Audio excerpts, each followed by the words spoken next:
Hello, everyone. Okay, so this is not not a normal video on this channel, but I wanted to do it, and I'll explain why. But in this video, I'll be explaining why I'm doing this video. Then I'll go through the astrology that may be linked to this Zizian cult story that has allegedly multiple homicides associated with the members towards the end of the video. So I will be putting timestamps on because obviously I'm going to probably be accruing different people who are watching this video, not my normal astrology people. So that if it's a long video, which it probably will be, you can just get to the parts you want to listen to. All right. So let me get into this. Okay. So I should first start off with the Zizian cult story and multiple homicides, but um, I'm going to do that at the end because it's a really uh, it's a it's a rabbit hole, and I don't want to distract first of why I'm doing this video. So that's why I'm just going to leave that story towards the end. And again, there'll be timestamps. Now, why I'm doing this video is because, well, first I want to emphasize I really, really, really, really, and really didn't want to do this video. Um, I didn't and don't want this channel to be associated with anything negative, and certainly anything associated with cults or cultish behavior. However, I have mentioned in the past, and for some horoscope videos, I have mentioned regarding being careful not to fall into any traps of groups, questionable groups, and that may display any cultish behavior. And I did certainly express don't join cults. And because there is a high likelihood for vulnerable people who are going through huge changes um, and who may have cut off relationships, especially with family, friends, partners, to be, yeah, like I said, vulnerable, to go towards other spaces to fill that void. And with such a clear real life example of this cult in the news, excuse me, I mean, I really actually wanted to do this video with this type of a video with that Luigiani guy, um, who, after his arrest, people started to praise him. Um, and he is allegedly, he shot that CEO of the healthcare company. But I hesitated then, again, because I feared that I would stray out of my lane, sort of, in as far as a horoscope channel. However, and actually, I am a big, big news person, and actually wanted to do a news channel before this horoscope channel, but my love of astrology won over doing a news channel. And I've gotten to school for that, and I do have a little background in news and what have you. But like I mentioned before, um, I I absolutely adore. I have a passion for astrology, so I stuck with astrology. Um, and also wanting to do this video is because, like I mentioned earlier, people are going through huge astrological shifts, and the law of 6 degrees of association, everyone is susceptible, or at least will be in the position to recognize or know someone who may be susceptible to any kind of manipulation or confusion or these questionable groups. So I weighed the risks involved, and I believe the good in putting this info outweighs the bad, air quotes. So let us first talk about astrology, specifically Pluto in Aquarius. Pluto just recently, um, back in November last year, left Capricorn after 18 long years and entered Aquarius. And because this cult thing is a very good, clear example of Pluto in Aquarius and the tests and trials that will be associated with it. I'm not saying all signs will feel this, but some will. And like I mentioned, the 6 degrees of association, you will be hearing it. And plus, it's national news. I'm sure it's international news now. Now, let's first talk about Pluto. So, Pluto story. And I have done a video on this, but I'm going to tell his story again here. And again, timestamps. So, if you've already heard it, you can skip it. So, Pluto it was one of three main gods in mythology. And they were brothers, these three gods, small g, of course. Pluto ruled the underworld, and um, he ruled over the souls, as well as he rules over riches like minerals and even the seeds, because they're underground before they sprout. Uh, and he is very, very powerful. He rules power, control, manipulation, um, and the taboo. Um, he also rules Scorpio, the sign Scorpio, because Scorpio is associated natally with the eighth house of joint finances, intimacy, secrets, the taboo, past, government benefits, and a lot of things. Now, uh, because Pluto ruled the underworld, he was in a completely different realm than his other two brothers. Being one being Neptune, who ruled the oceans and the seas, and anything liquid and biological matter in the seas, and then of course Zeus, the all-powerful uh, small g god of earth and the sky and what have you. So Pluto actually was a very lonely small g god, as he didn't even sit on Mount Olympus with his other two brothers and other gods. And Venus, feeling sorry for him, directed. I'm giving you like a short synopsis. I'm not going to do the whole story, but uh, Venus felt sorry for him, and she directed her son Cupid to shoot her arrow at Pluto. And once he did that, Pluto saw Persephone, Ceres's daughter. Ceres is the goddess of um, grain, harvest, fruits, trees, flowers, uh, and all that.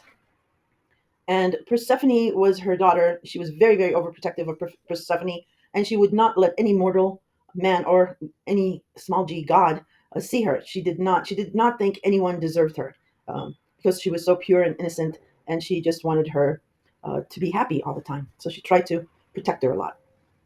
Now Pluto had his eye on Persephone, but um, because of Ceres's demeanor over protecting her daughter, he did not approach. However, when he was hit with Cupid's arrow, he just could not control himself. Remember, Venus attracts love, and Cupido is all about passion, intense passion.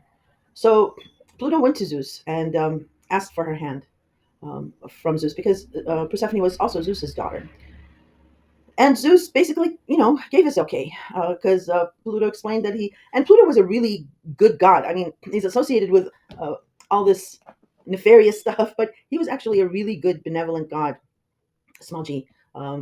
He wasn't really into, well, he wasn't like Zeus's brother, a womanizer. In any case, so he knew that Ceres would not accept Pluto, would not accept his intentions regarding her daughter. So what he did was he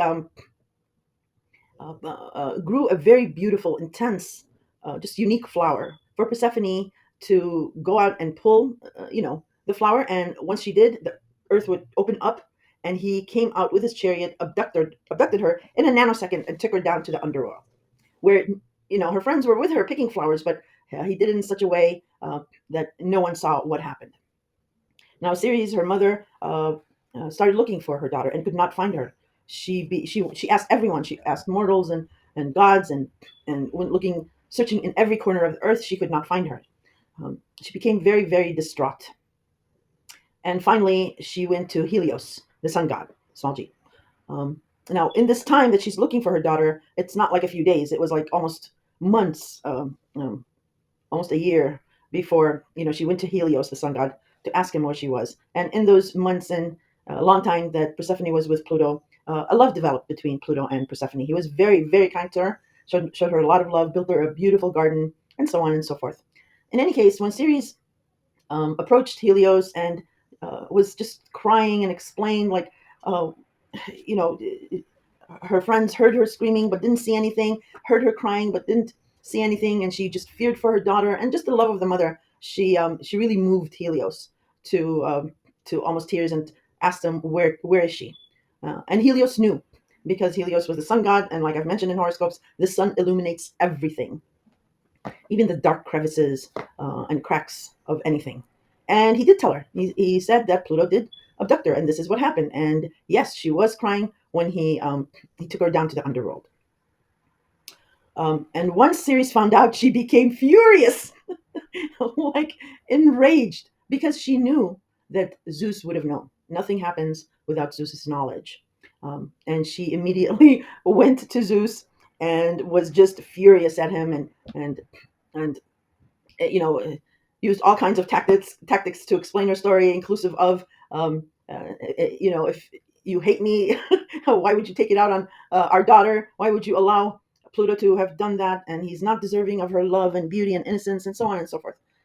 And Zeus basically explained to her that she was wrong, that Pluto is a good person, even if he wasn't his brother, but he was a good person. He would give his life for Persephone, and she's probably very, very happy. And to face facts that, children, when they grow up, he basically accused her of, the lonely den syndrome of what parents go through.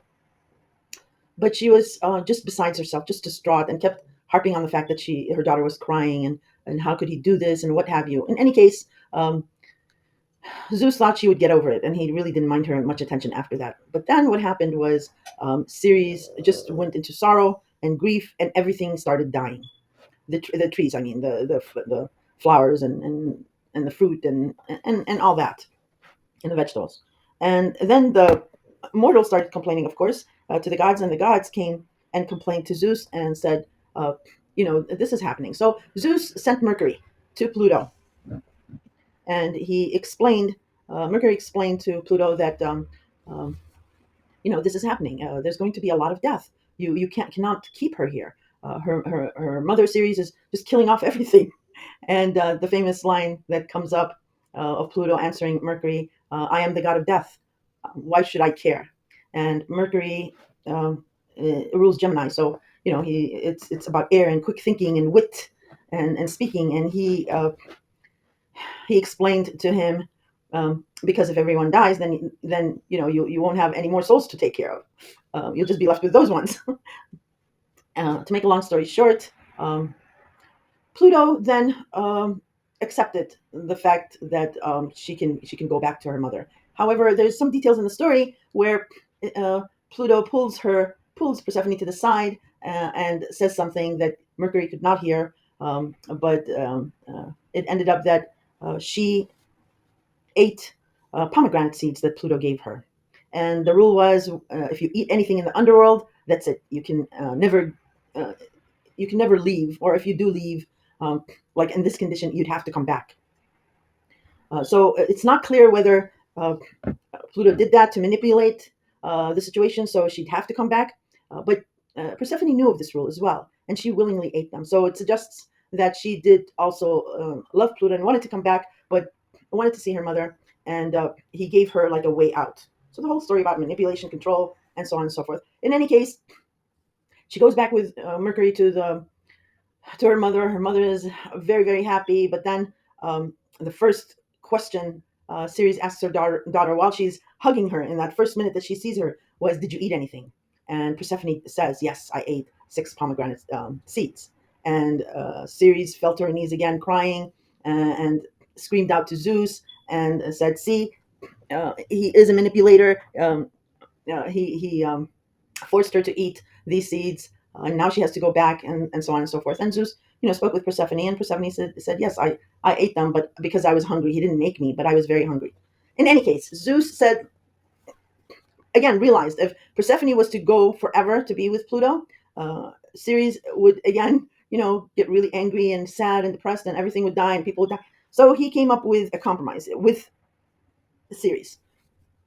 He said, "Listen, these rules were made before even myself and my brothers were even given power, and we cannot change them. But because of this situation, let's do this. Let's have Persephone stay with her husband and my brother Pluto in the underworld for 6 months, since she ate 6 seeds, and then 6 months she comes and stays with you, and so on and so forth." And Ceres agreed, and so did Pluto, and happily ever after, whatever. There's another story where there's a musician who loved his wife dearly, his fiance dearly, and the day on their marriage, she is bitten by a snake and she dies. And then this musician was just amazing with his music, and wrote really sad songs and pleaded with the gods to have his wife back. They arranged for him to go down to plead his case with Pluto and his queen, now Persephone.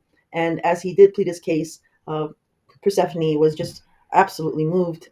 And so was Pluto. However, Pluto knew something that no one did. So that's why he was like hesitant to say or do anything until Persephone pleaded with Pluto to release the musician's wife, and let them be together.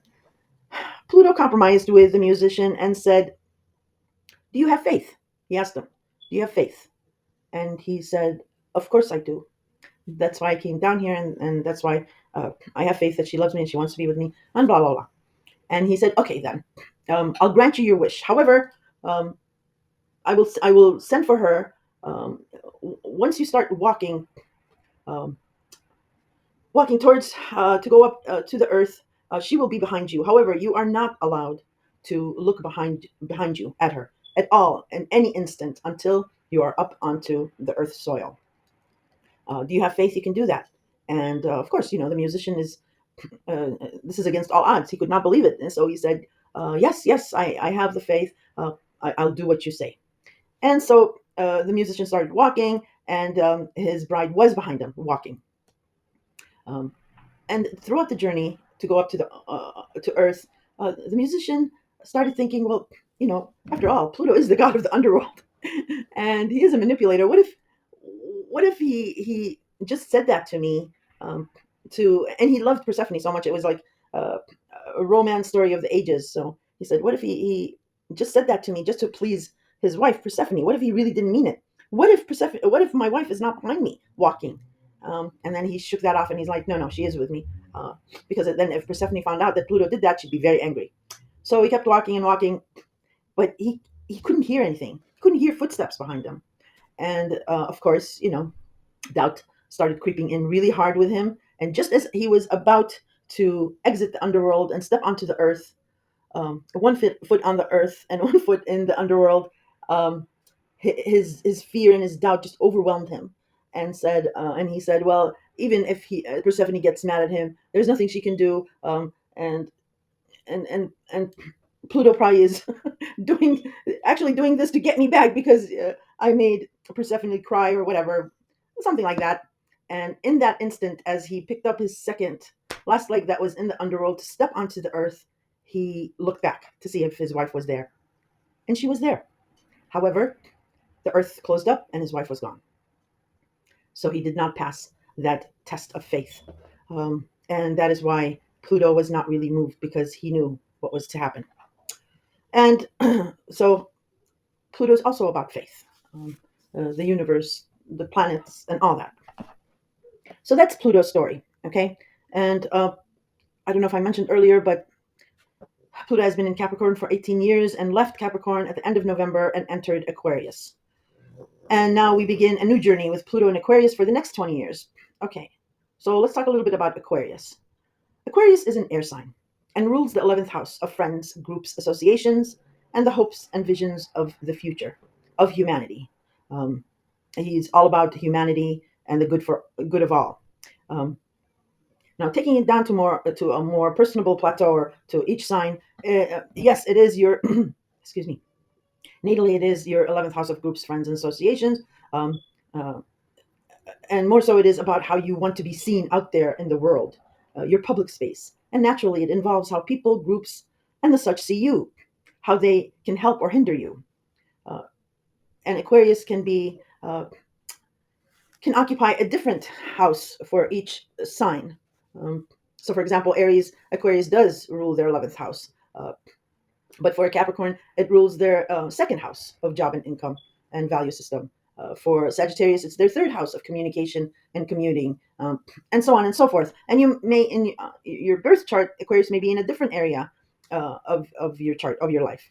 But the background is about friends, groups, associations, and your hopes and visions of the future, and how you want to be seen publicly within whatever area Aquarius is playing out in your chart, natally, and your the general zodiac natally, and then your personal birth chart. Now, Aquarius is ruled by Uranus, the planet of shock, surprise, electricity. Okay, I was checking the time, so I have to stop it because I'm almost at the 30-minute threshold, and I'm gonna begin another. So yeah, okay. So Aquarius is ruled by Uranus, the planet of shock, surprise, electricity, the future, and futuristic concepts and gadgets and what have you. Oh, and by the way, if you hear that licking and snoring, it's my pug. Sorry about that. But Uranus prioritizes freedom over everything else. whereas will not Uranus will not be restricted to rules and air quotes time or patience. Of course, Uranus is not a planet on its own.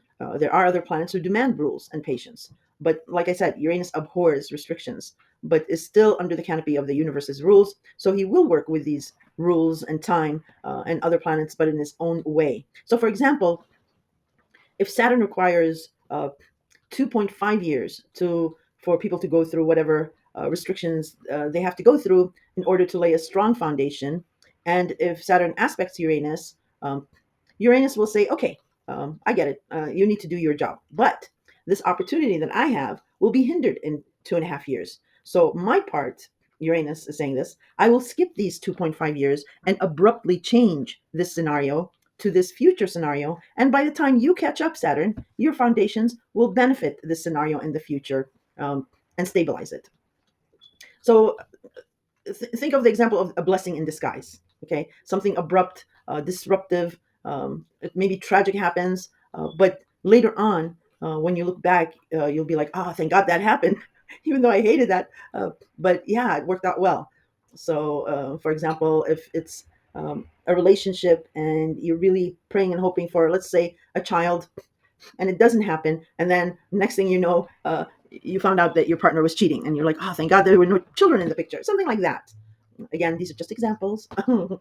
Now, Aquarius. Aquarius is called the genius of the zodiac. Aquarius is a air quotes male energy, but usually sees himself or herself neutral to masculine or feminine qualities, affections. They are Aquarians are quirky and exude an aura of aloof. They're an aura of aloofness. Thus, Aquarians are not emotional creatures and feel uncomfortable with showing or receiving affection. They tend to deflect attention towards or about them. Not like Virgos, who tend to shy away from being in the spotlight because they usually have an imposter syndrome they sometimes deal with. Because they tend to lean on overanalyzing things. Thus, they worry a lot and prefer for more authoritative figures to be out there and sort of back them up, or Virgos like backing up authority figures. I hope I didn't confuse you in that. I was just trying to contrast it. So Aquarians, on the contrary, are extremely confident and are a fixed sign. Virgo is a mutable sign. And Aquarians do rule groups, so they tend to lean on, I know what I am saying, but I don't want it to be about me, is basically what it is. But, it's usually the general rule. I mean, I can see the comments like, I'm an Aquarius, and I love emotion, I love affection, and I'm emotional, and yes, you might be an Aquarius sun, but you might have Cancer or Pisces or other water signs that dominates. So that can be true, yes. But I'm speaking on a general picture of Aquarius. Um, so yeah, so that's what Aquarians are. Now, Pluto in Aquarius. Um, Pluto, of course, is about control and restriction. However, Aquarius, like I've mentioned, is ruled by Uranus, so it does not do control and restrictions. Aquarius is an air sign, so it's very, very uplifting. Um, and in this sense, with whatever situation is playing out in your zodiac regarding Pluto and Aquarius, um, again, Aquarius will work with Pluto in trying to bring up a fearful situation so that you can overcome it, but the control factor will not really be there because it will break any kind of rules. It's a very fast sign. It's an air sign, um, so things will happen fast here. Um, um, and the other thing about Pluto is, these planets, the universe doesn't hate us, and God especially doesn't hate us. So we're all, we all have the light within us. Pluto's purpose is for you to go down, not to the underworld, but go down deep into your psyche to face any fear. So I've given the example in many scopes regarding Pluto of going into a dark room and the door shuts behind you. It's completely dark. Naturally, you're fearful. You can imagine, sticking out your hand so you don't bump into any furniture or walls or something. But if you stand still completely still and focus, like I said, we have the light within us. So the light in the back of your eyes will start making out these shadows. Will start making out the furniture and where the wall is and what have you. So your fear slowly starts to dissipate, uh, and you that is the purpose, is for you to conquer that fear.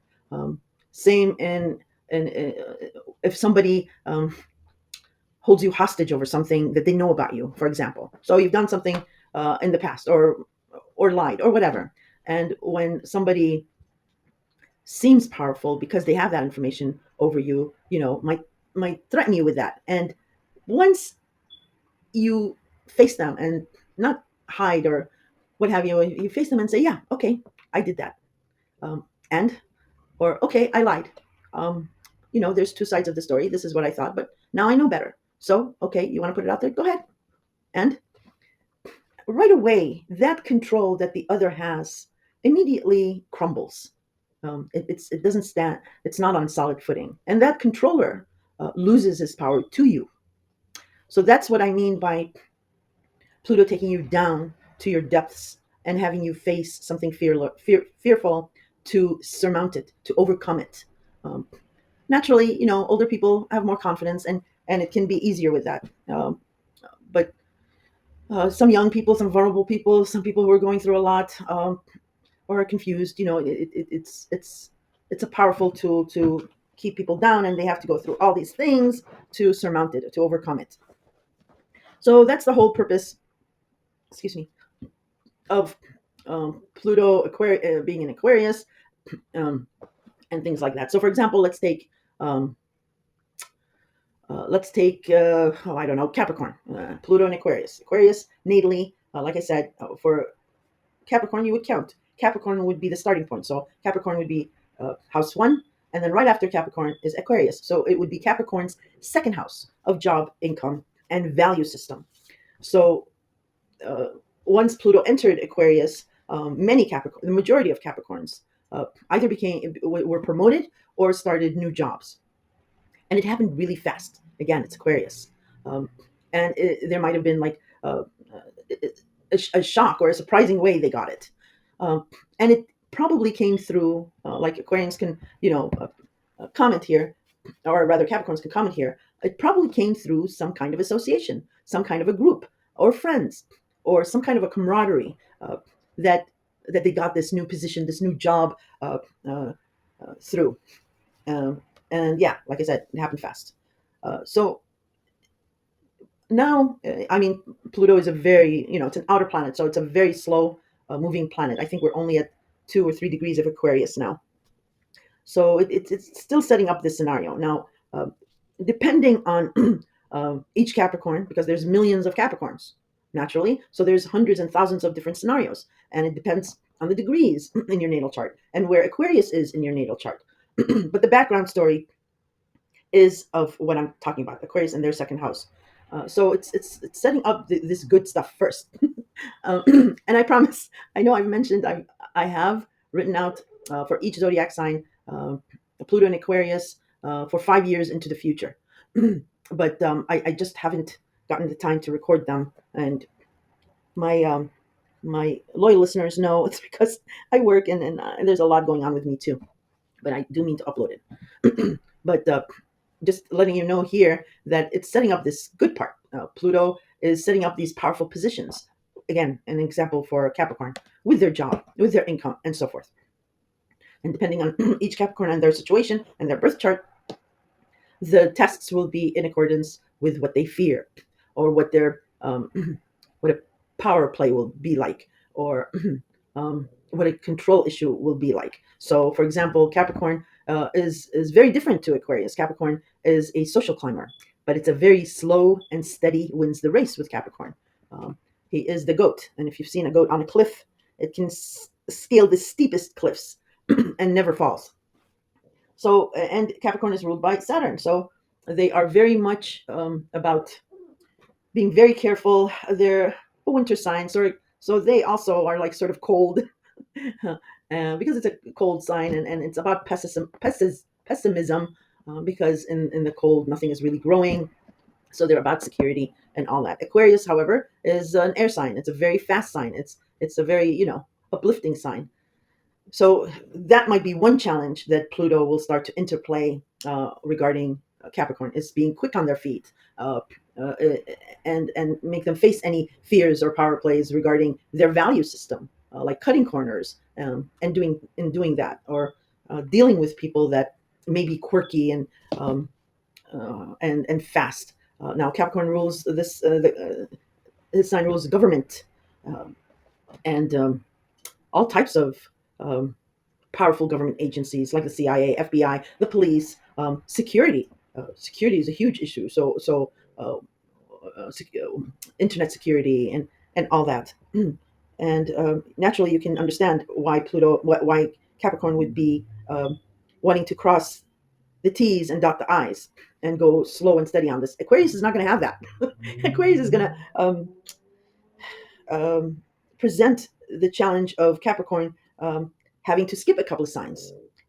If it's a moral dilemma, if you're associated with any type of security job or a government job or a law enforcement job, then Aquarius might play out in air quotes the bad guys, differentiating between the bad guys and the good guys, and so on and so forth. So I hope I've given you uh, an somewhat one-on-one knowledge on Pluto and Aquarius.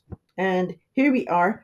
With knowing all that, now we can talk about this Zizian cult story and alleged multiple homicides nationwide, and with all these individuals involved. And I bet you, um, well, I won't make that generalization, but when this is a classic Pluto and Aquarius story playing out with this cult thing. So I'll go through the story, and you will be able to understand how astrology ties in with that. All right, I got to pull up just some notes on this Zizian thing. Hold on. Okay, so let's get into this Zizian cult. It was thrown into the spotlight with the most recent um, shootout with U.S. Border Patrol agent David Malan. That's him, and that's his beautiful Belgian Malinois partner. Look at that smile. Good boy. um, so United States Patrol agent David Malan was killed in a shootout with Teresa Consuela Milo Youngblood, who was wounded, and German national Ophelia Buchholz. Felix Ophelia Buchholz was a mathematician, a genius in math, and worked for Jane Street Trading in New York. Was getting paid $500,000 a year. Now, these two were surveilled before this Border Patrol agent stopped them for a traffic stop. They were reported by a motel clerk where they were staying. She found them to be suspicious, wearing all black tactical gear, black trench coats. Milo was wearing a holster with a weapon showing. I mean, Vermont isn't open carry, but she just wanted to err on the side of caution because those eyes. So they were being surveilled. And before this traffic stop, allegedly, uh, they were seen at a Walmart. Felix Ophelia Buchholz was in the car waiting, and Milo went in and came out with a couple rolls of aluminum foil. She allegedly purchased them. They were also observed allegedly in the car, wrapping electronic devices and equipment in the aluminum foil. And so then this traffic stop happened, and allegedly Milo came out shooting, and there was shots fired before. Ophelia, she also had a weapon where she reached for it to shoot, and she was killed. So legacy media started picking up on this later on because there was another murder that was associated with this. So the Zizian cult has around allegedly 6 different murders, one consisting of a double homicide in Philadelphia of one of the members' parents. But yeah, nationwide in California, Philadelphia, and Vermont, 6 different homicides. And well, let's talk about these people and their background and who they are. I mean, it's not relegated to only these. There's others, but like I mentioned, I'm a news freak, so I actually remember one of the first attacks by this cult membership back in 2019, I believe it was. But I'll go through the details. But I've been scouring the legacy media and local news videos and print. But I also check out independent news journalists. And there's different ones for different kinds of news that I check. But my two go-to people for this story has been one, Andy No, NGO. He is amazing, very dedicated, does a very thorough research, and produces receipts. He heads the Post Millennial, uh, which is a website publishing national and local news. So you can check him out. I will be, whatever you see on here, whatever I mention, the links will be in the description for you guys to check. But he's really good about nefarious groups and cults and political. He has his finger on the pulse. Now, if you want like quick, concise uh, information on this group, you can check him out. He also is on Twitter as Mr. Andy No, and I'll leave the link in the description. Now, the other independent journalist that I found that's has done a really great job in detailing everything, inclusive of pictures, police reports, court documents, interviewing their friends or associates or acquaintances, and has a very detailed chronological background on this. The last posting, I believe, was a few days ago on February 15th or 18th, I think, and he has compiled a really comprehensive, detailed list of everything on them. He even has their blogs. He has that put up for everyone. And yeah, like I mentioned, he has these interviews with their acquaintances or people and who know them. Quite interesting, these interviews. And he has a lot of other information that you want to go if you want to go through the rabbit hole, and it is a rabbit hole. And you want details, I think he would be your go-to person. He also has a channel on YouTube, and he is also on Twitter. I will be absolutely linking his information on that. Yeah, his last posting was a few days ago on the 18th. But he's known as at Ken the Cowboy on Twitter and YouTube. So these have been my two independent journalists that I have also researched on top of legacy media and local news in each county, state, city that I've gone scoured through. Now, the other two things that I want to mention that may help you with your own psyche, with your own questions you may have, is one is called the Behavior Panel. I don't know if you've ever heard of them. They're on YouTube. They are high-profile individuals that do analyze body language and behavior, and their videos do have like they analyze like different criminals, politicians, celebrities, and so on and so forth. I think Scott Roos is headed this up. I believe, I'm not sure, but he is a behavior analyst and body language expert, and he holds multiple certificates in advanced interrogation and training, and has been trained alongside the FBI, Secret Service, U.S. Military Intelligence, and Department of Defense. And well, I'll get to him last. He's my favorite. And there's also Greg, and he is familiar with special ops, interrogation, terrorists, and criminals. He's an expert in interrogation, and first earned honors in the United States Army. There's also Mark Bowden. He is British, and he is an expert in body language, human behavior, and communication. And he actually helps celebrities and politicians. And I think he's been involved with prepping some of the royals or one of the royals. I'm not sure, but all this is allegedly. But I do have links for you to research on your own. And yeah, he knows the art of communication and how to present yourself in public speaking. Now, my favorite is Chase Hughes, amazing guy, down to earth, sincere, and very informative. He is founder and CEO of Applied Behavior Research, leading behavior expert, and author of 3-year #1 best-selling book on persuasion, influence, and behavior profiling. The Ellipsis Manual is one of his famous books. It's good. And he too teaches military units, intelligence organizations, business, police, and corporate executives cutting-edge behavior skills such as rapid behavior profiling and enhanced persuasion techniques. His company also teaches jury selection, people reading, and human intelligence, or HUMINT, operation courses around the world. Yeah, they have a YouTube channel called The Behavior Panel. I'll put the link. But Chase Hughes, like I said, he's my favorite. He has his own channel, and I'm not getting paid for any of this. I just want to let you know it's just of years of researching and finding credible sources. But I'll leave his info in the description. He has short video. Well, I don't know if they're short. Well, compared to mine, they're short.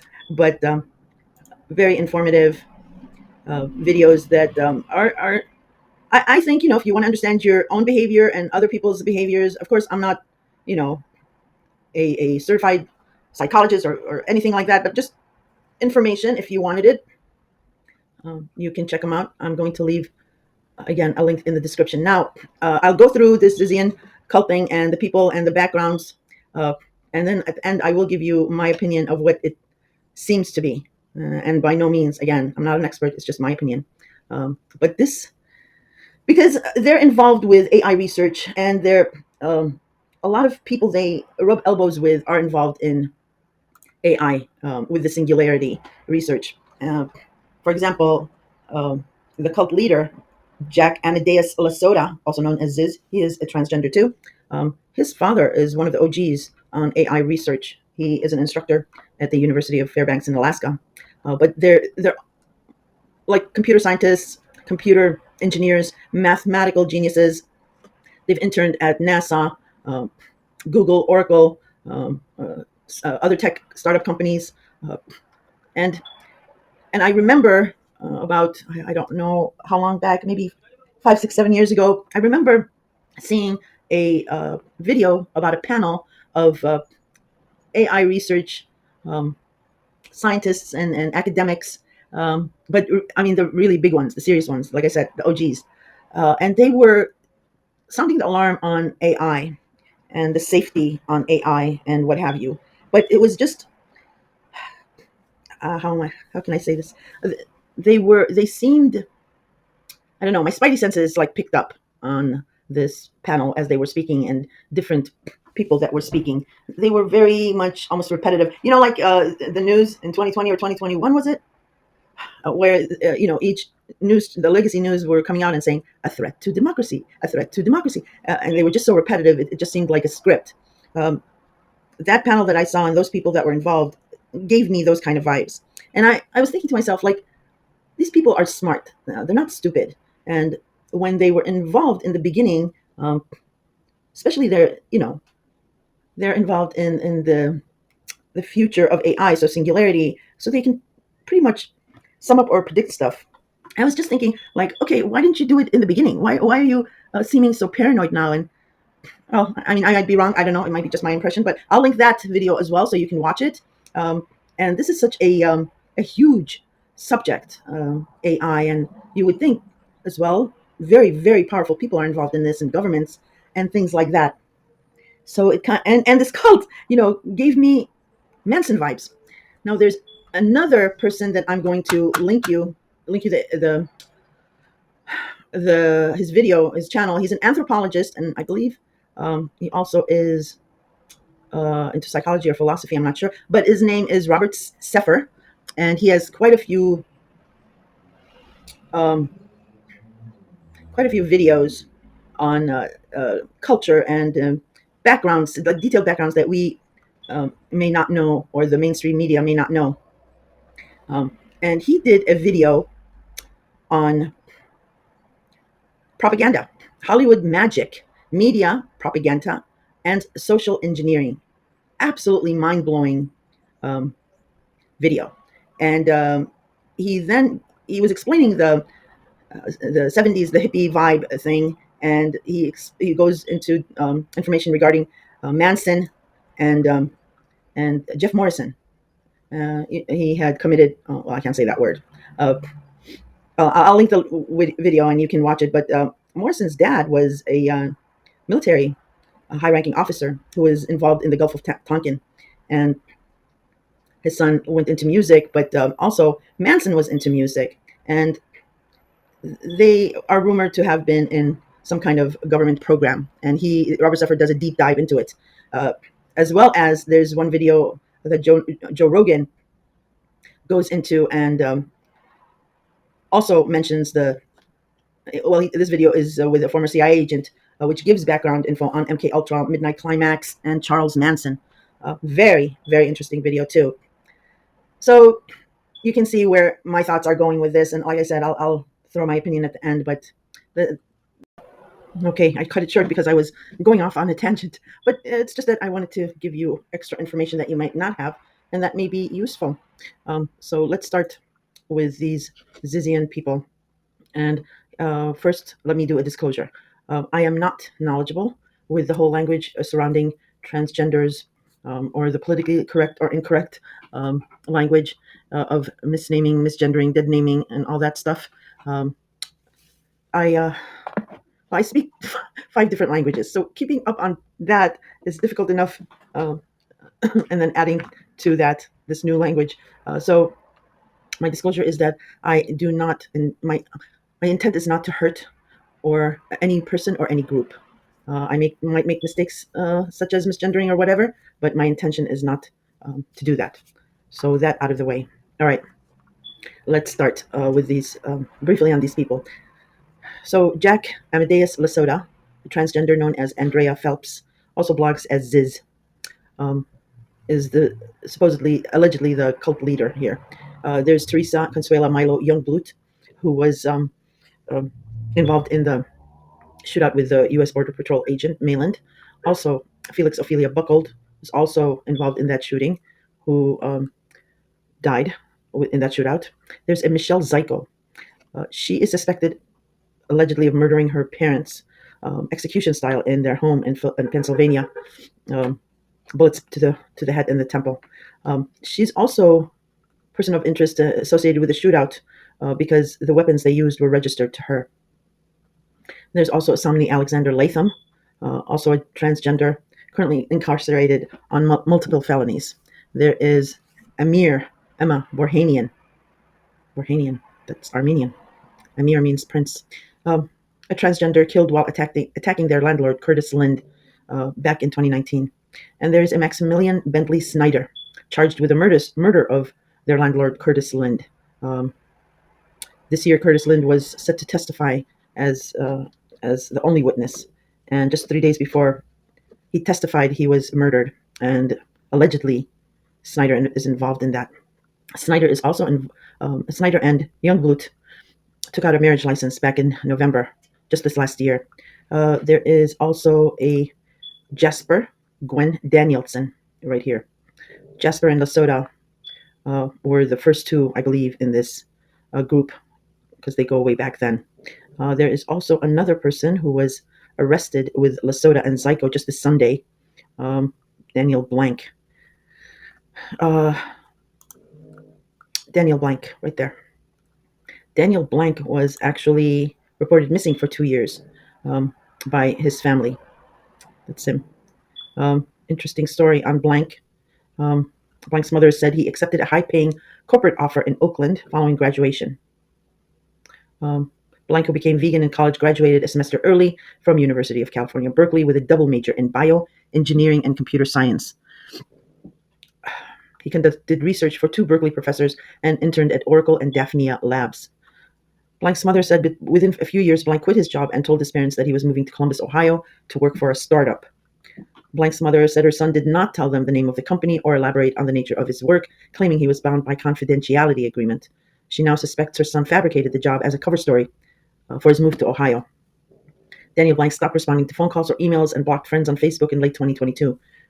Blank's mother said her son did not inform his Ohio landlord of his departure and just left everything behind. His parents filed a missing persons report and tracked Blank's phone to Vermont. The shootout was in Vermont with a Border Patrol agent. When police conducted a welfare check, they found Blank living in a remote Vermont cabin. She said, Blank's mother said police told her that her son was unharmed but didn't want to talk to any of us, to his family. Blank's parents said their son had mild autism and was nearly blind in one eye. Anyway, I'll link this article for you guys to read because he was arrested 2 times. The first time after Zyko's parents were murdered, and police saw her in a hotel. They wanted to question her, but found Blank and Lasota in hiding in the bathroom in another room. And then he was arrested again just this last Sunday, along with Zyko and Lasota. Sorry, that snoring is my pug. Yeah, they were found, all 3 of them, with a manhunt by the FBI and other law enforcement in Maryland in box trucks with computer equipment in a remote, like, wooded area, but it was a private land. And when the owner confronted them. They asked him if they could stay on his land for 2 months. He refused and called the police right away. And the police came and arrested all three of them because they were not cooperative, and found in those box trucks medical equipment, um, computers, and surgical equipment, and a whole bunch of things.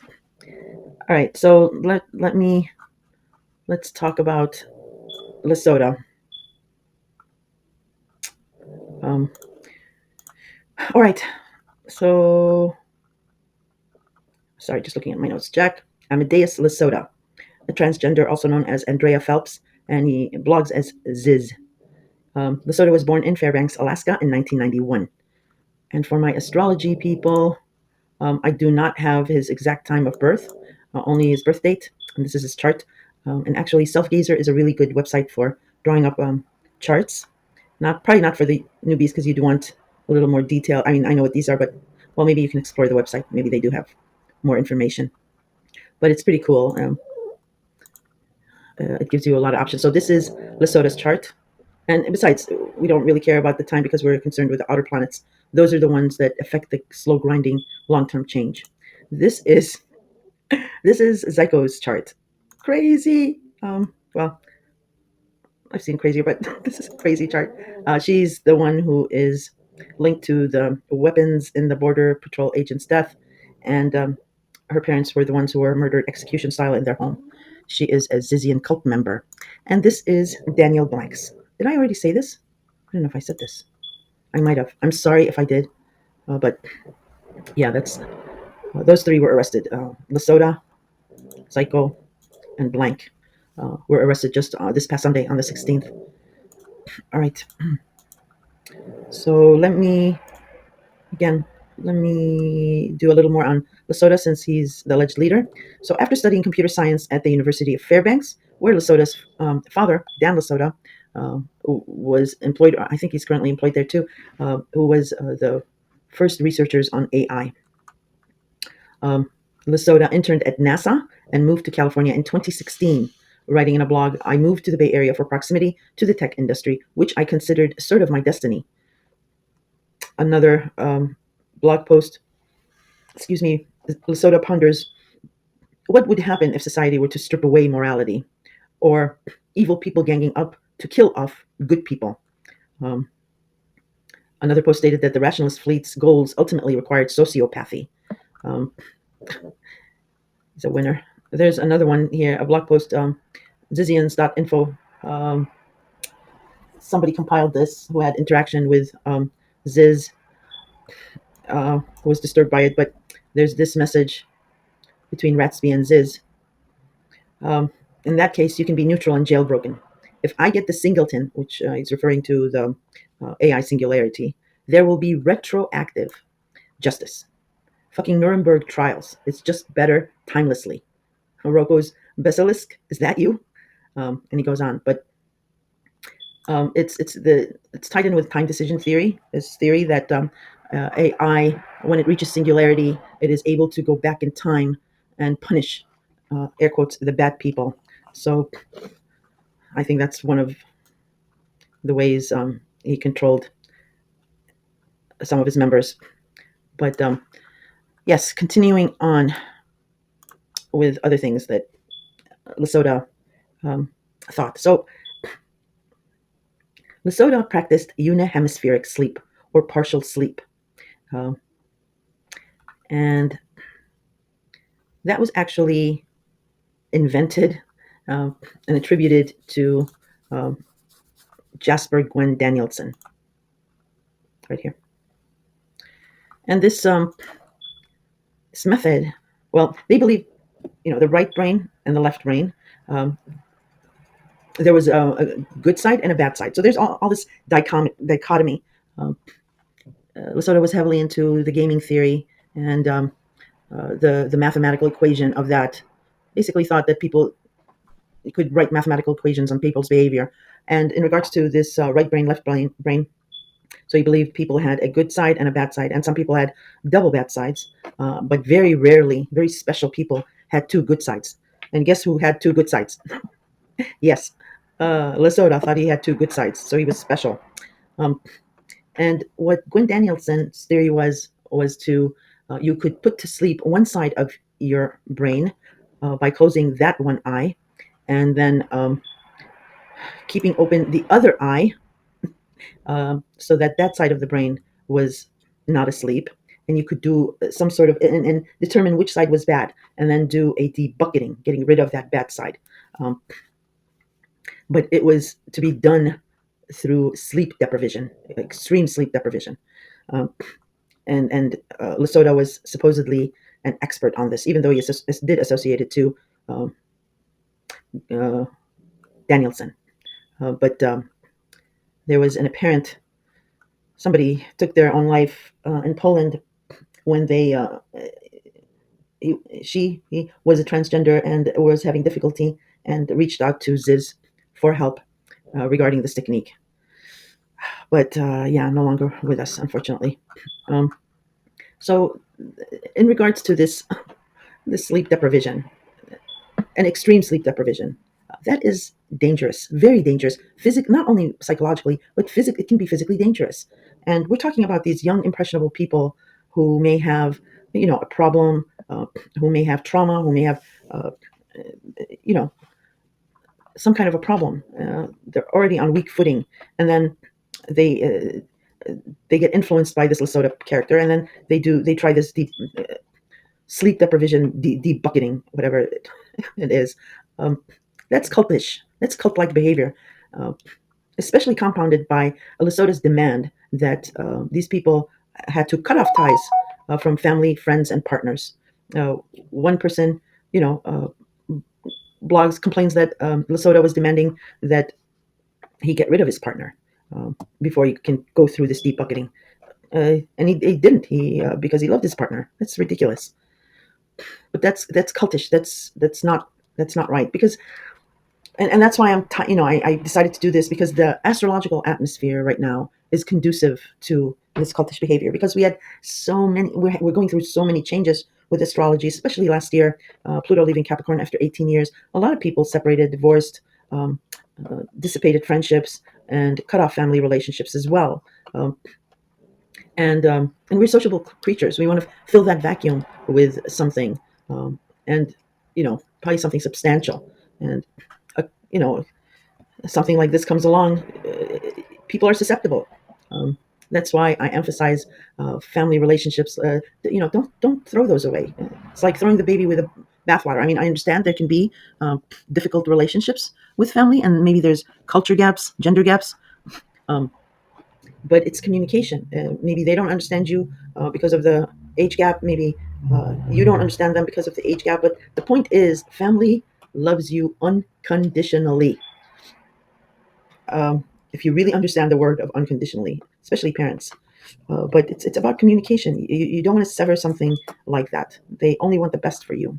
And yeah, I'm reiterating the point why I decided to do this. I mean, I wanted to do it on Luigiani, like I mentioned earlier, but I hesitated. But with this that came up, this is classic to the astrology that I was talking about, to some signs in the year ahead scope regarding do not join cults. Now I'm extending it to all signs, because yeah, the astrology is conducive to this, especially with many that have broken off relationships with loved ones. This is dangerous. Be on alert. And we have the light within us. You can sense things like this. You can sense dubious things, nefarious things like this. So if you have any sense that something is going on like this, a red flag on this, stop and think, research. Just don't join cults. Just don't do that. All right, so now I'm going to go through the timeline. Let me pull up those notes. Okay, so now the timeline. So yeah, Lesotho, like I mentioned, graduated from University of Alaska Fairbanks with a computer engineering degree. Lesotho interned at NASA and Oracle, and was going through many interviews at Google. He was trying to obtain a job at Google. Lesotho started a graduate program in San Francisco studying computer hardware engineering, but eventually dropped out to pursue gaming development, and wanted to do startups on the advice of someone he knew. Um, that's what he blogs. Lesotho started growing extremely concerned with AI research and was an extreme veganist at this time. Lesotho also became involved with, like I've mentioned before, MIRI and CFAR. Again, that's Machine Intelligence Research Institute and the Center for Applied Rationality. Apparently, excuse me, at a rationalist event in October 2016, Lesota met and befriended a Jasper Gwen Danielson, right there. Sorry about that.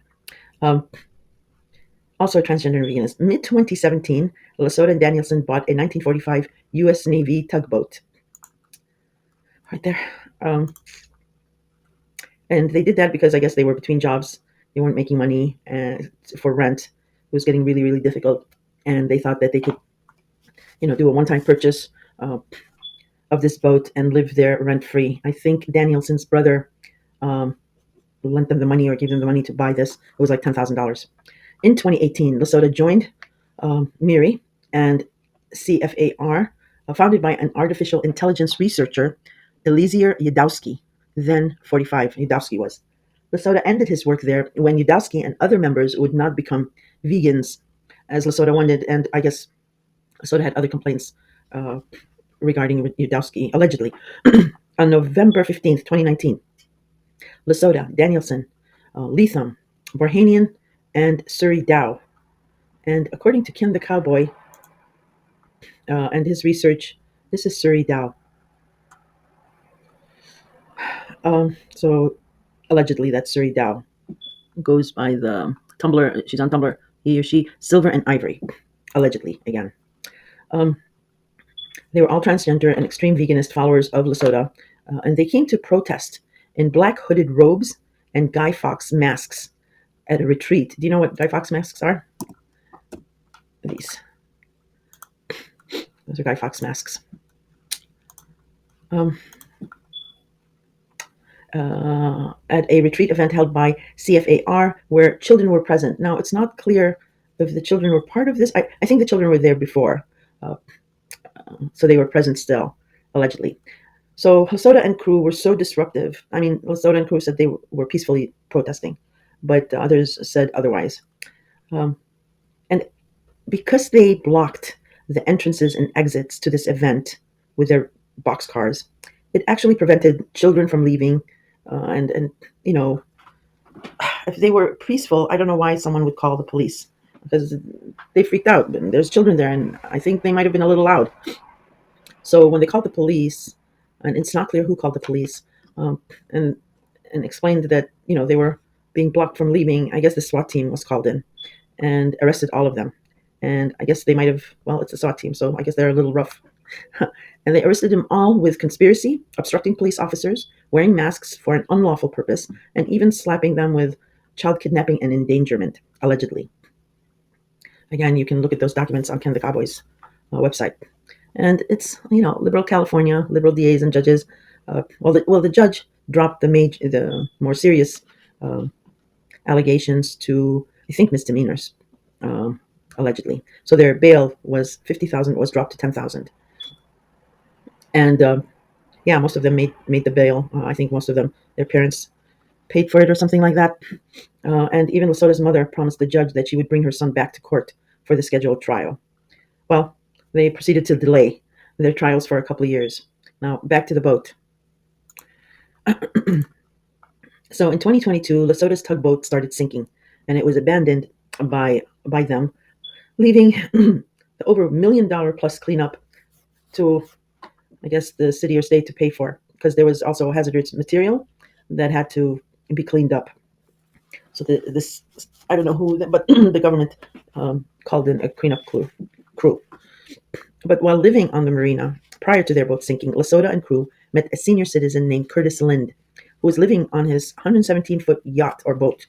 Later in 2020, Lind sells his boat and moves to his property in Vallejo, California. He owned I think a trailer and a cul-de-sac lot.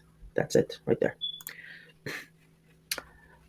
So when Lesota's boat started sinking, Lesota, Danielson, Leatham, Borhanian, and Suri Dow.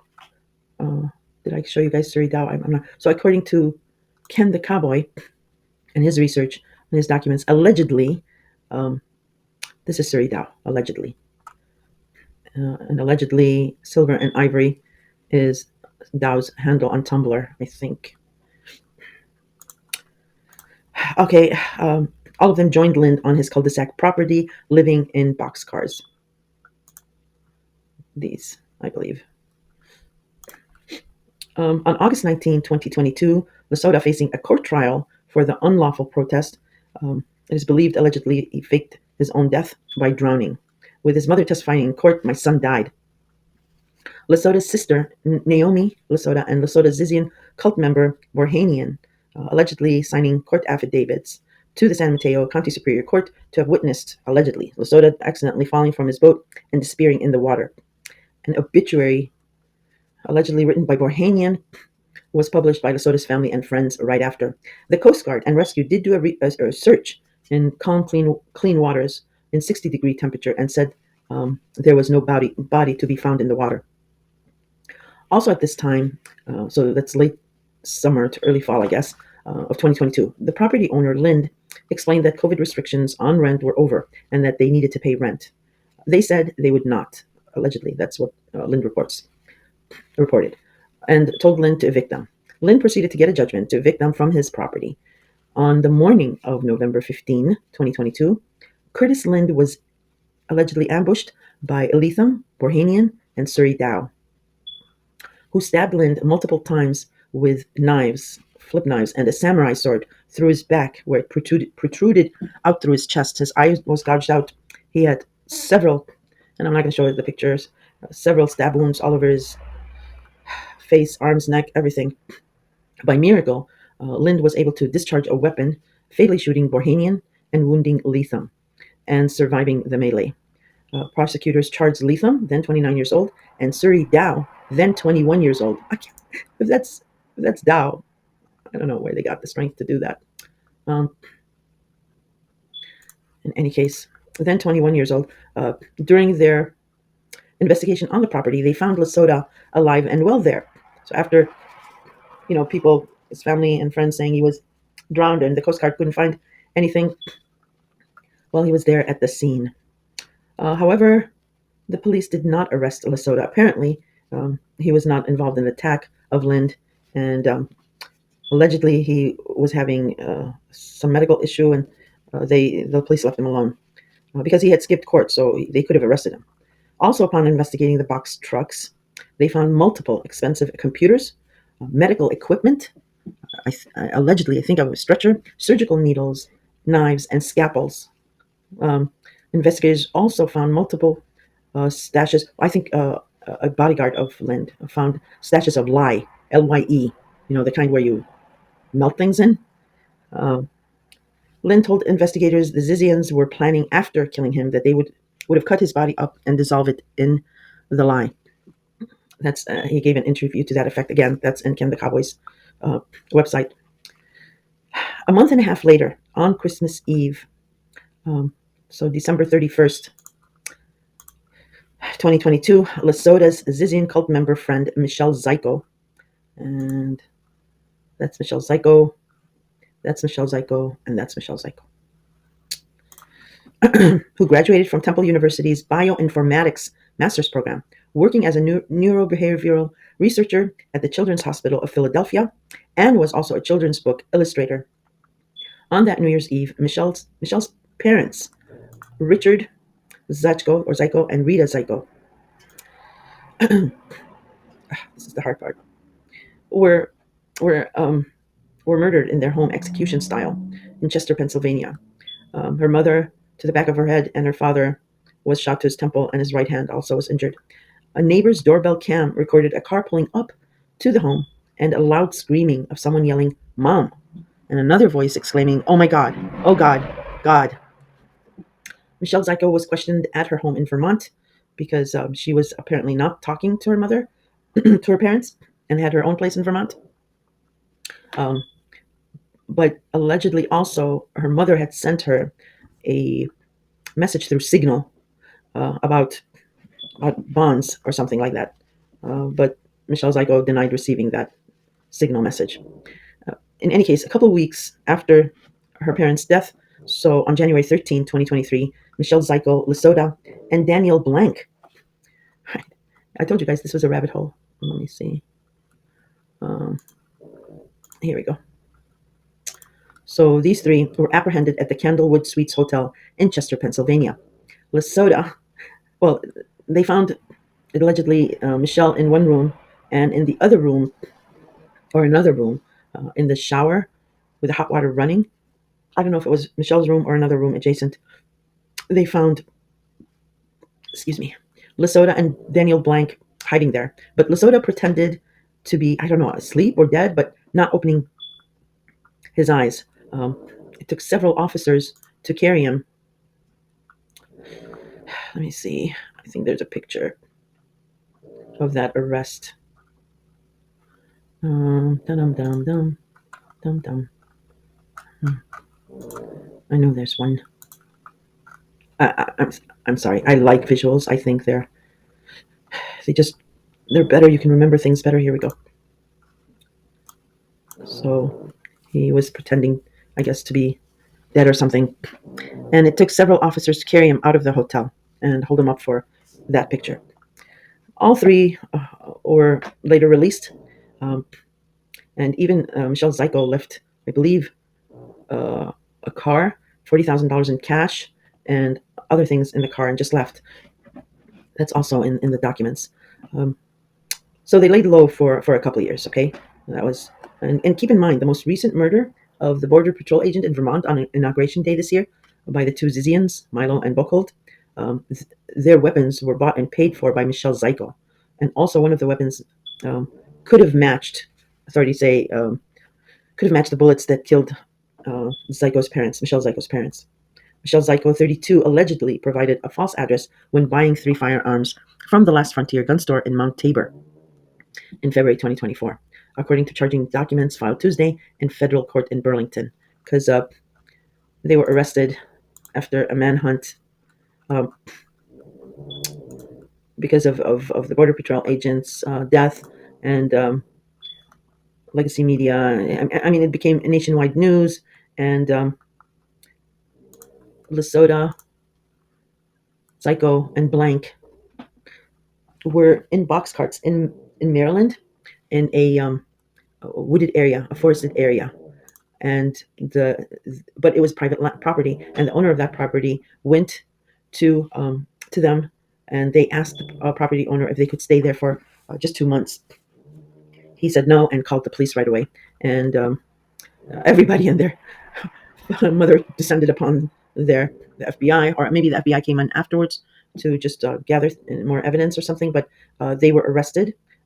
Daniel Blank did not resist arrest. It was said, and Daniel Blank was actually in one of the box carts because there were two, and one officer said that he responded to the officer saying, "I'm autistic. I don't understand what you're saying," but he was taken with no incident into custody.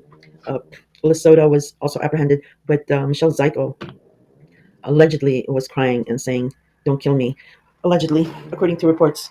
And she resisted arrest and was taken down. And there was a gun in her front waist band, so she was taken in. And they that happened just last Sunday on the 16th.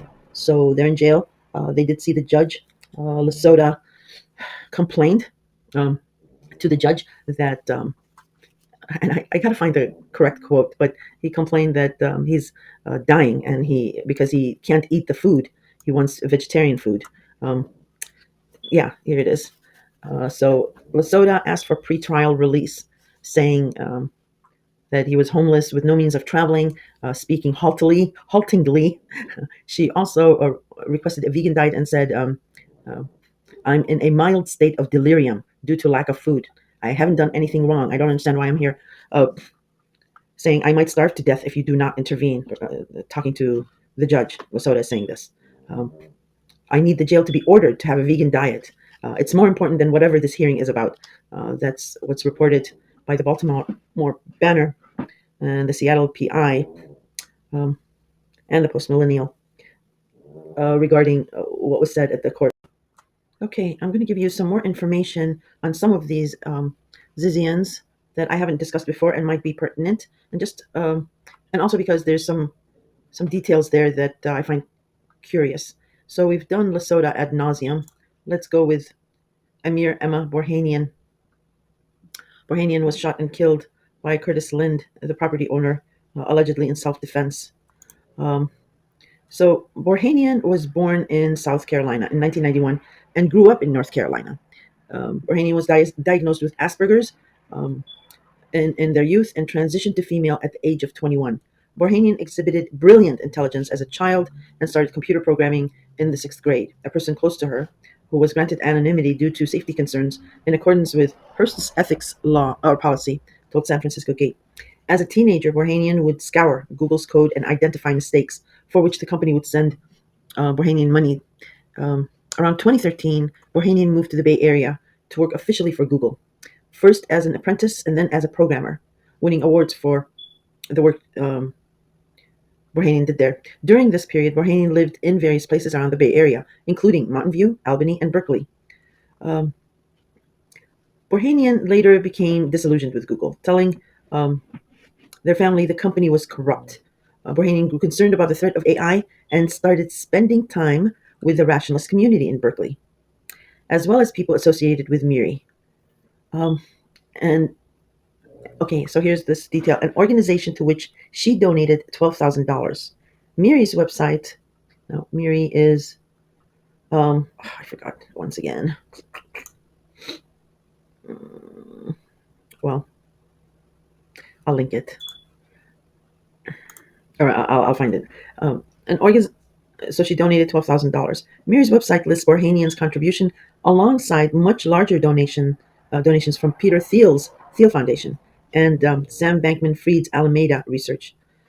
Yeah, the same disgraced crypto fraudster Bankman-Fried. He was also associated with this rationalists, um, but I mean, completely separate from the Zizian thing. So this is what I was trying to say, because the other thing, well, just keep that in mind in the back of your head about these donations to Miri, and they were concerned with AI, the coming singularity. Um, Let me jump to Maximilian Snyder. So Maximilian Snyder, a 22-year-old Oxford-educated data scientist and Dungeons and Dragons enthusiast, is currently awaiting trial uh, in the landlord's homicide, Curtis Lynn's homicide. I guess there were witnesses there who may have identified him allegedly, um, and on top of Latham and Suri Dow that were arrested and are still in jail for the melee attack against Curtis Lind. Because I don't know if I mentioned this earlier, but I think I did, but just in case, Curtis Lind was to testify this past January. He was the only witness to the attack against him. And 3 days before he was to testify, uh, witnesses said that somebody approached him wearing all black with long black hair, um, and I guess put their arm around him and with the other arm started stabbing him in the chest. He fell, and people around him, I think there was a shop owner or two or something, came to his aid, but this alleged attacker came back and they ran away because they were scared, proceeded to slit his throat, and he unfortunately died there. And supposedly, Snyder is either the alleged attacker or somehow involved in this. So he is in custody and awaiting trial. I think his trial is April. I'm not sure. Um, so yeah, Snyder had allegedly been loitering on the street near the Vallejo property in this past January, wearing all black and peeking through windows. Eyewitnesses told the San Francisco Chronicle that on January 17, Snyder approached Lind. Yeah, like I mentioned, put an arm around him and stabbed him. Walked away and then returned to Lind and slit his throat. Prosecutors allege Snyder is an accomplished pianist, and has published articles on becoming an absurdly strong wizard in the role-playing games of Dungeons and Dragons. According to his LinkedIn profile, which also states Snyder attended Oxford University from 2020 to 2024, studying computer science and philosophy. More recently, he lived in a condo in Kirkland, northeast of Seattle, that is owned by his mother. Um, Air quotes, I would like to help advance the technological frontier of humanity in a responsible manner. Barf, Snyder wrote on his LinkedIn profile prior to his arrest. He denied being friends with Ziz in a statement given to the San Francisco Chronicle from jail. Oh, I see. Oh, it's coming up. Snyder's next court appearance is scheduled for February 21st. Yikes. What's today's date? The 22nd. Oh, so he already appeared. So I don't know. I should check what's going on with him. But Snyder, remember when I mentioned where is he? Eliezer Yudkowsky, an American computer scientist and researcher. Um, so, artificial intelligence researcher. He is associated with MIRI, I think. Yes, here it is. Machine Intelligence Research Institute. Lesotho accused MIRI of being transphobic and said they needed to be vegans.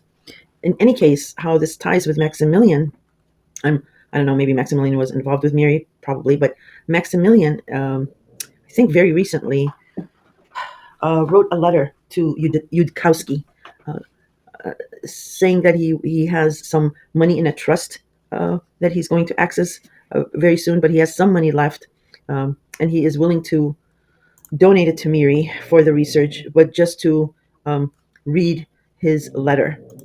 And his letter was about that Yudkowsky should advocate for veganism and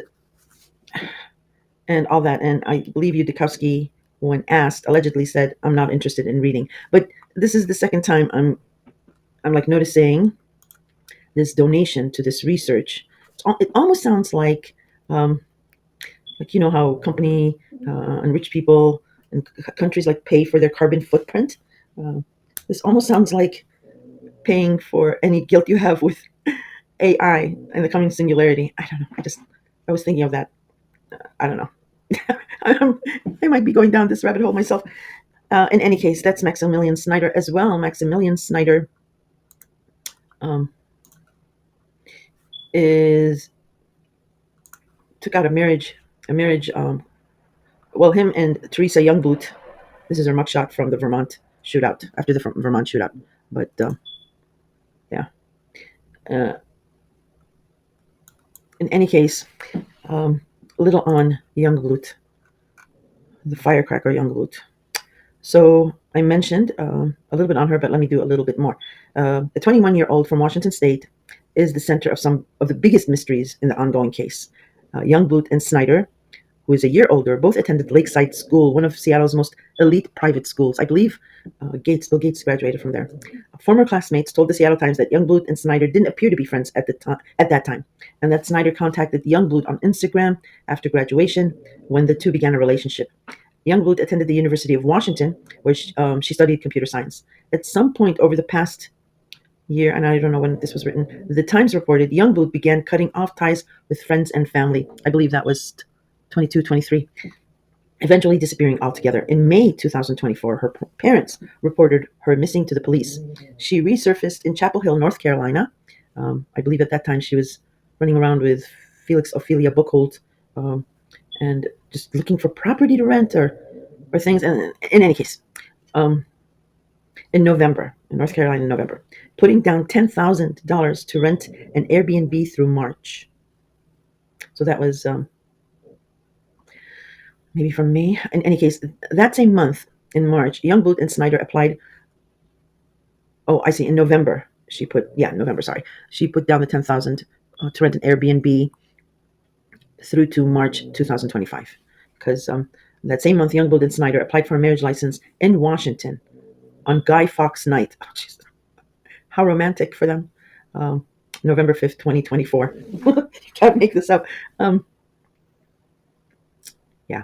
Okay, so around January 15, Youngblood and German national Ophelia Buchholz checked into the Newport City Inn and Suites in Vermont. And I've already discussed that at length when we did the beginning about the Border Patrol agent, his death and the shootout there.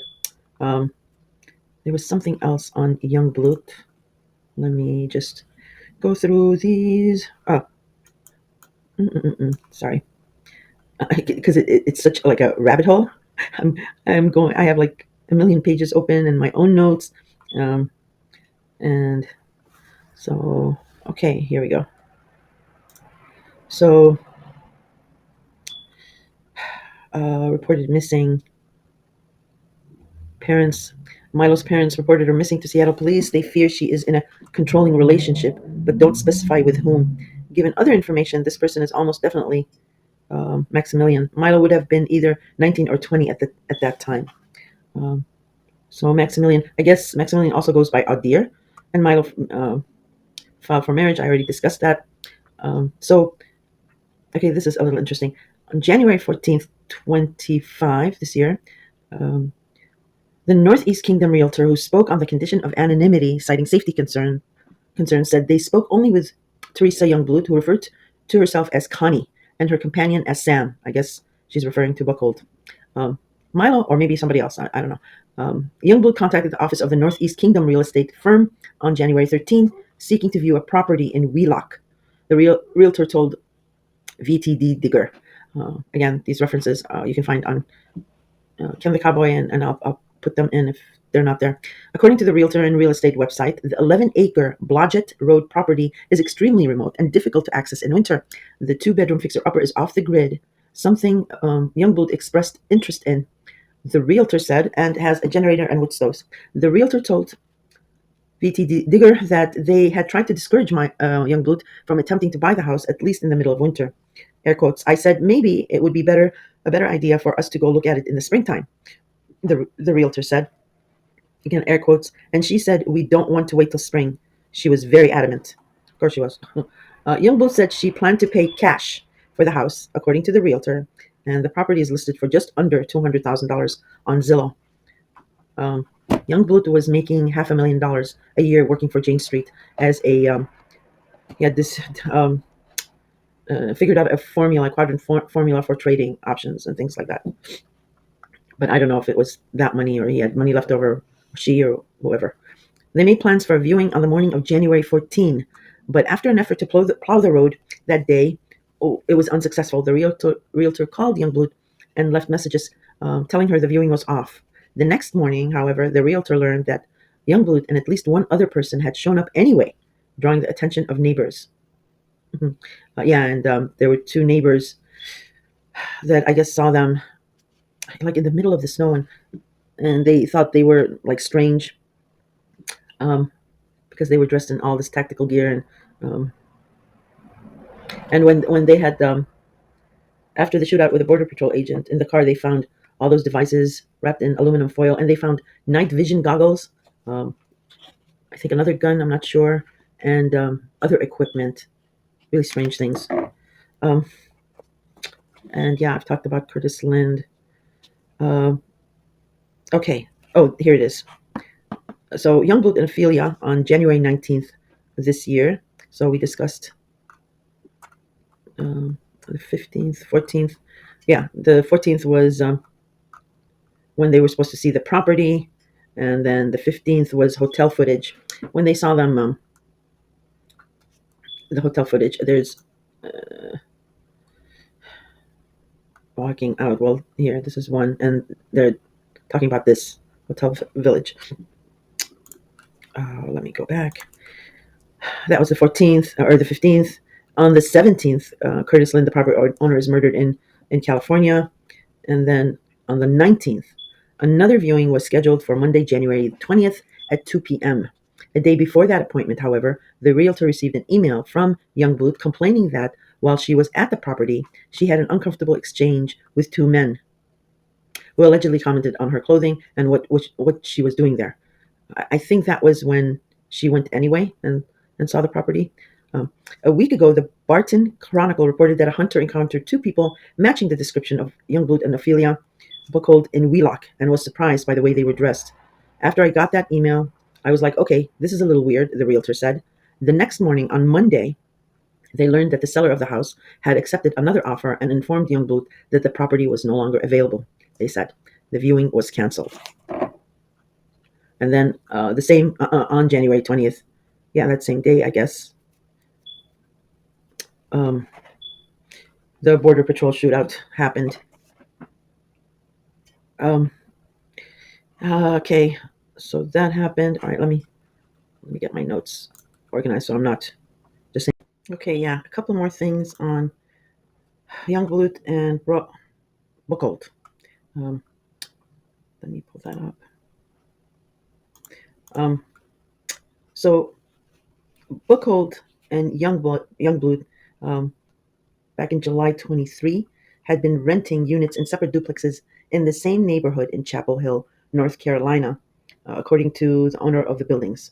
Um, and he also mentions the owner of the buildings. Also mentioned he's the one who Milo Youngblood tried to negotiate the 10,000 to pay from November to this March, 2023. Yeah, from November 24 to this March. And he says, air quotes, they were always wearing black. And in the back of my mind, this entire time, I'm just thinking, what is going on with these people? He said, the owner's last contact with Felix Buchholz Ophelia was about a month ago. He said, when Buchholz was trying to negotiate more traditional lease instead of using the Airbnb.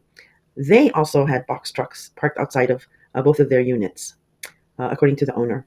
Um, uh, and I guess there was FBI there that came and took a lot of things. Well, um, and the other notes that I haven't mentioned that I wanted to mention is that uh, Youngblood's parents, when they said she just cut off ties and disappeared, she actually was traveling internationally in 2022, 23, and 24. And remember when I said Daniel Blank was super secretive about um, phone calls he'd get at night and about the company he supposedly was going to work for? Well, also um, in 2023, Felix Ophelia Buchholz begins to cut off contacts with online friends, starts taking secretive calls at night.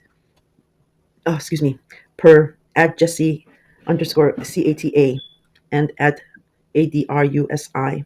And that's according to Ken the Cowboy as well, because he's interviewed these people.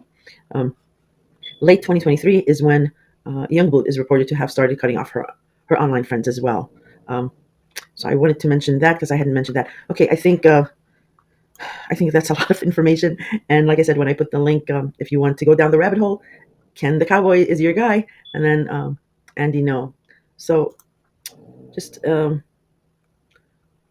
the other thing is I wanted to mention is with Latham and allegedly this is Suri Dow, but with these two they're in jail for attempted murder allegedly. But court records show that Ziz was in contact with either Latham for sure, and I don't know. I think maybe Surrey I'm not sure, but they show that he was instructing them to break free of jail allegedly, and both did try to make a run for it, but it failed. So this Lesotho character is a character. Brr, Manson family vibes. It's just weird how, um, again, with astrology, how things repeat, but in different ways, and most of these Zizian people have Neptune and Pluto in Capricorn. And I will, this video has gone off for more than I think an hour and a half. I'll put out another video if I get the time regarding maybe I'll do a deep dive on the astrology of these people, especially Neptune and Pluto in Capricorn, and what that means. I mean, their birth charts was then, and we can see things starting to get weird in 2019 with that botched up protest they did, um, and that's when it was the beginning of the end for them, because then they had records and couldn't get jobs and couldn't get places to live, and then they just go off the railings with this thinking that people's actions are mathematical equations, and when they get a mathematical equation, uh, they don't account for anything else. But in any case, that's when Uranus and Taurus entered Taurus 2017 or 18. So we can see the abrupt shifts happening in their lives. And like I said, I haven't really deeply looked at their charts. Well, the ones that I know for sure their birth dates, the others I don't. But I'd like to do that before I talk more deeply about their astrology. Um, and then we see in 2023 when Saturn entered Pisces, um, all these secretive phone calls and cutting off of family and friends and international trips here and there. That all starts, but there's problems there. So that's Saturn's restriction, fighting with Neptune. But again, I'm exhausted, and I still have to do your guys' March horoscope. So, oh my God, you guys are gonna kill me. But yeah, I went on a tangent with this. I apologize. So I'm gonna let you go here, and if you have any questions or comments, feel free. And please be kind and gentle. I'm just trying to give some facts. And like I said, I sort of did this on the fly, but I'll leave all the links for you guys to do your own research and come to your own conclusions. All right, I'll talk to you soon.